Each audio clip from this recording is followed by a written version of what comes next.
gente, bom dia, estamos aqui nesta sexta-feira pela TV Horizonte, a TV de Nossa Senhora da Piedade, a nossa padroeira.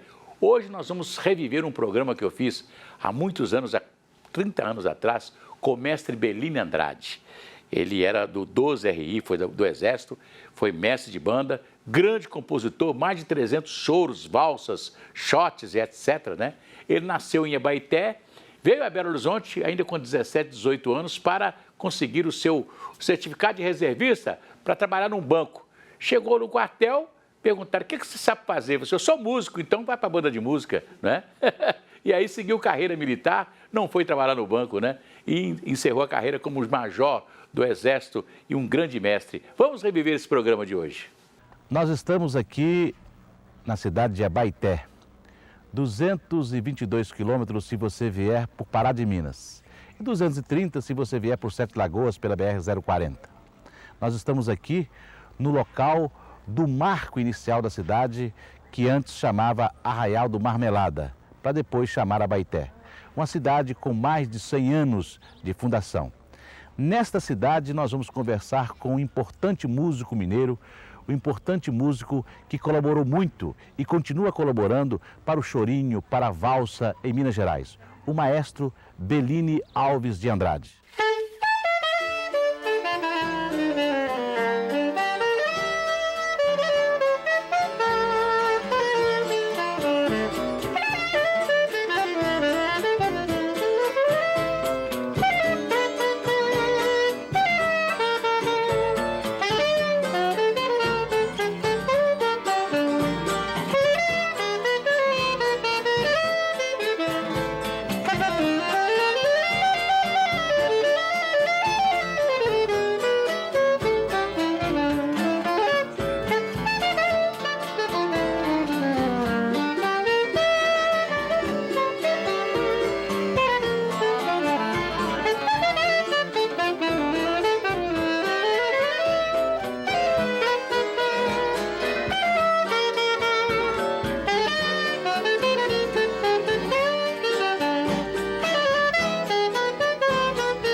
O meu pai era músico, era maestro, tinha banda. Naquele tempo da política antiga havia música antipolítica. Então a música era um fator exponencial na política de convivência e de chamariz para os eleitores.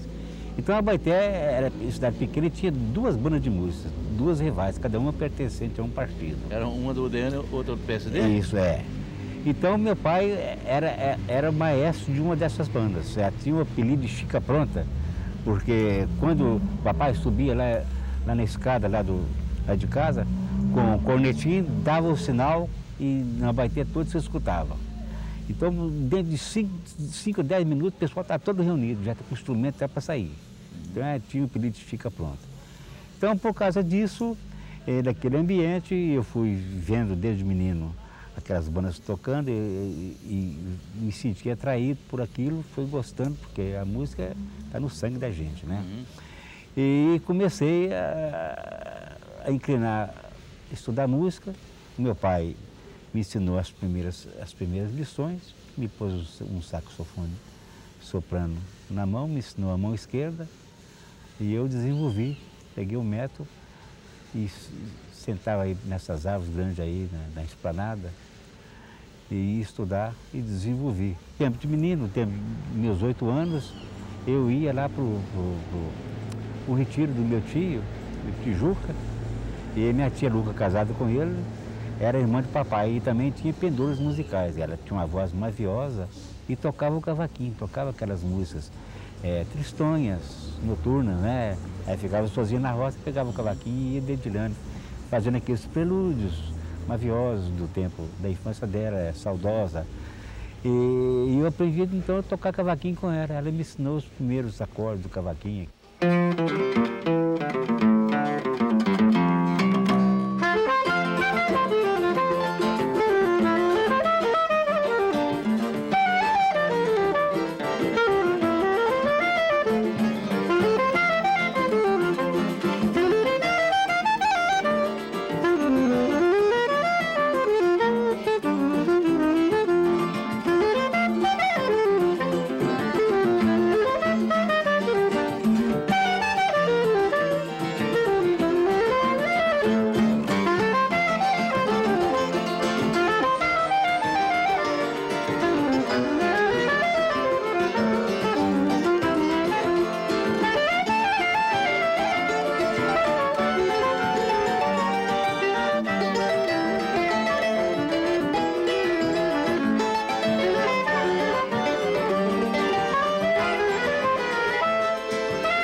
cavaquinho veio demonstrar que você tinha pendores para música. Mas me conte agora, com que idade seu pai colocou nas suas mãos um saxofone? Meu pai, quando viu que eu tinha pendores musicais, que eu estudava na escola normal, ele era professor de música na escola normal, a primeira escola nossa aí. Quem era o professor? Meu pai. Seu pai? Meu pai. Eu, então, os primeiros ensinamentos eu tive com meu pai nessa época, nesse período de estudo na escola normal. Foi com 13 anos de idade. Aí fui ampliando, meu pai tinha uns métodos muito bons, método de solfejo, método de harmonia, método de composição, métodos franceses.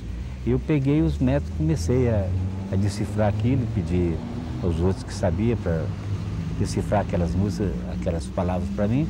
E fui começando a estudar composição, solfejo, aprofundei muito em solfejo. Passava dias e horas, levantava de madrugada para estudar aquelas coisas. E senti um pendor, comecei então a compor. Foi aí que você compôs a sua primeira música, já com saxofone? Foi, eu já estava tocando regularmente o saxofone. Quando já tocava na banda? Eu tocava, não, na banda nunca toquei não. Meu pai nunca deixou eu tocar na banda dele. Uhum. Eu toquei, foi num conjunto de jazz band que papai tinha aí, ele era o chefe, toquei foi no jazz band. Uhum. Né? Primeiro tocando banjo, cavaquinho, depois saxofone alto, posteriormente, né? Então a ideia da composição nasceu, eu tinha uma professora aí de desenho, a Elga Mourão, que tinha muita história com ela, muita amizade, e aquela amizade foi se transformando ao ponto de eu ficar com uma paixãozinha por causa dela, né? E escrevi a minha primeira valsa lá no Retiro do meu Tijuca e pus o nome de Elga Mourão. É a minha primeira composição, a valsa para saxofone soprano, sabe? A Elga.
Quando nós fundamos o Clube do Choro em Belo Horizonte, um dos integrantes do conjunto era um acordeonista. Bom, por sinal, muito bom.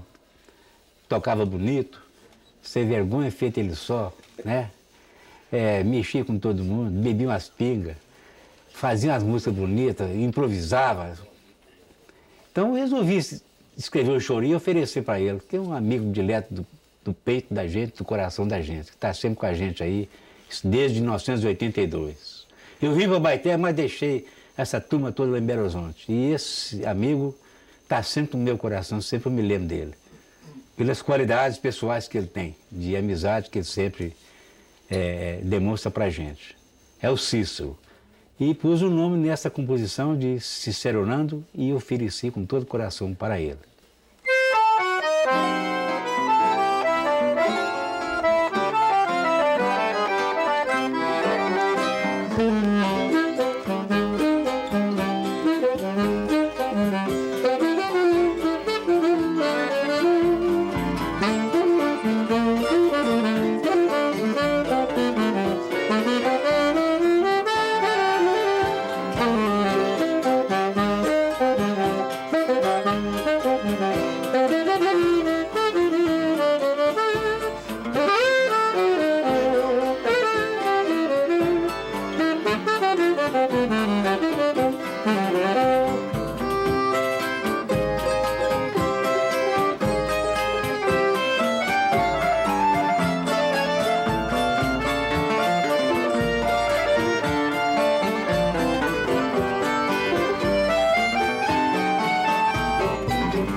Pois é, nós estamos aí falando com o mestre Bellini, né?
Meu pai ficou só, Bellini, você não tem mais, a cópia desse original. Desse chorinho, você leva o caderno, você tira uma cópia lá, depois você me dá. E esse caderno eu pedi a um amigo meu, Zé Tião, aqui de Baité até, nosso primo, para levar para mim, porque minha mala já estava cheia, minha mãe tinha muita coisa para levar. E o Zé Tião levou, e junto com esse caderno, um método de datilografia. Foi para São Paulo. E quando eu chego no Rio de Janeiro, em Resende, eu já comecei a escutar as músicas de minha autoria. Quer dizer que você já no Rio de Janeiro, você já começou a ouvir as músicas de sua autoria? Minha autoria. E você não berrou, não, pô, isso aí é meu? Não falei nada. Onde é que você arrumou essa música? É em São Paulo, música, lá tudo tocando essas músicas. Tinha diversas músicas lá em São Paulo. De onde eu deduzi que o Zé Tião dispôs desse caderno lá. Meio, eu não sei se ele vendeu ou se deu. Ele te revelou isso depois? Revelou, ele revelou. Depois eu apertei, ele falou só, eu dei o caderno lá para os outros lá. Nada, ele vendeu o caderno. E vendeu as músicas? Ele vendeu o caderno com as músicas lá. E essa música, e diversas dessas músicas eu já escutei, gravada aí por autores até, instrumentistas até afamados, né? Uhum. Que gravaram essas músicas lá. Não vou declinar de dizer quem é não, porque isso já passou, já abro mão disso, mas na minha consciência está escrito isso. Essas músicas foram gravadas com nomes que não são do verdadeiro autor.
Um confronto de gerações. Meu pai, eu, meu filho Marco Antônio e meu neto Luiz Gustavo. E na segunda foto a gente tem a borda aí minha mãe, saudosa mamãe, e com meu neto Pablo, filho da Maria Geisa, que mora em Olinda. O ano de 1996 tem um marco muito importante na vida de Bellini e Dona Alice. 50 anos de casados. Na verdade, essa união começou muito antes na escola, né? Foi. A gente estudava junto, no mesmo colégio, na mesma sala. Então, daí começou o relacionamento. O namoro começou com quantos anos, Dona Alice? Vocês tinham quantos anos na época? 13 anos.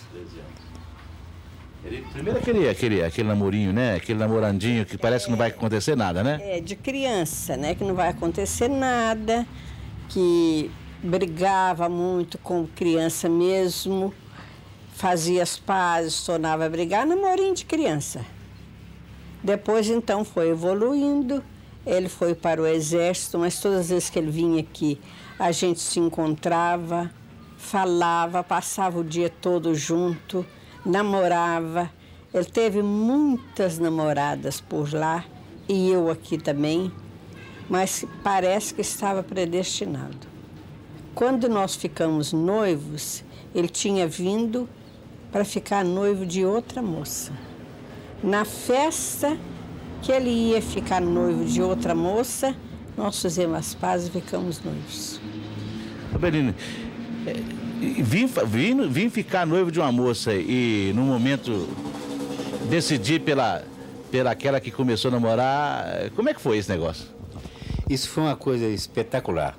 É verdade que eu arranjei outra moça, outra namorada, e o negócio evoluiu, mas eu não ia ficar noivo coisa nenhuma. Aquilo era papo furado, o povo que arrumou que eu ia ficar noivo. O que eu gostava era dela, toda a vida que eu gostei foi dela. E você saiu de Abaeté, foi pro exército, etc tal, mas sempre que voltava, escrevia as cartinhas, menino? Como é que eram as cartinhas? Eu nunca me esqueci de Abaeté. Eu fui pro exército, mas meu coração ficou aqui, né? Eu tinha Licinha aqui, que era minha namorada, que gostava muito dela. Tinha meus amigos aqui, né? Meus pais, meus irmãos, família grande. De forma que eu sempre que tinha uma folguinha lá, eu estava pegando a condução, o trenzinho e voltando para minha terra. Chegava aqui, um fim de semana, um sábado para domingo, era aquela correria, mas era uma satisfação imensa, né? E não esquecia da Alice. E nunca me esqueci dela, não, né? Eu fui para lá, passei muito tempo lá, depois que eu fui daí, 6 anos que nós nos casamos, né? Mas eu sempre mantive boas relações com ela, né? A gente brigava muito, ela era muito ciumenta, eu também era. E a gente brigava, né? Eu namorava, ela também namorava. Aqueles arrobozinhos, que as briguinhas de casal, né? Que não admitia a interferência de outra pessoa no nosso relacionamento, né? Quantos filhos, Dona Alice? 8. E netos? 12 netos. Eu perdi um neto. Com 5 anos de idade, filho da Maria das Graças, que mora em Divinópolis. E atualmente eu tenho 12. E a senhora sempre conviveu com a música, e agora muito mais perto, porque a música está dentro de casa, né? Tá, dentro de casa. Eu toda a vida, desde que me casei, nos primeiros dias de casada, as primeiras semanas de casada, a gente já morava em Resende e ele então saía para trabalhar. Tinha que tocar e eu ficava sozinha em casa. Eu achava aquilo um absurdo. Mas depois, com o tempo, eu fui me acostumando com a vida dele, com a música dele e aceito perfeitamente.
Dentro dos meus amigos de música, que são os amigos mais diletos que a gente arruma na vida, porque a música tem o dom de atrair os verdadeiros amigos. E amigo que se faz na música nunca mais se perde. Dentre esses diletos amigos que eu conquistei no leve exercício da música, eu destaco meu amigo Evandro, um acordeonista de primeira categoria que se encontra aqui. Me deu prazer imenso de estar aqui colaborando comigo nesse evento tão importante na minha vida.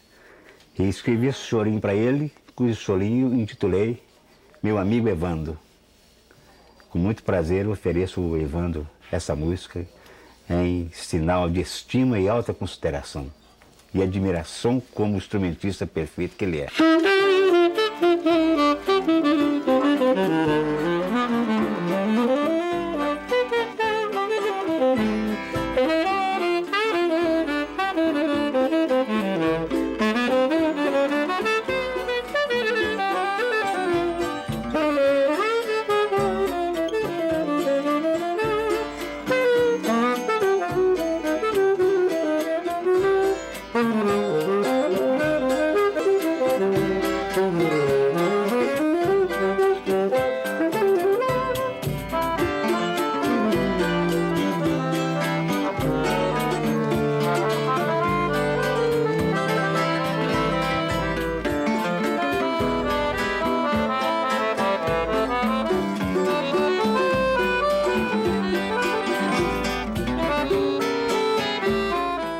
Muito obrigado, né? Segunda-feira a gente volta aqui pela TV Horizonte. Um abraço.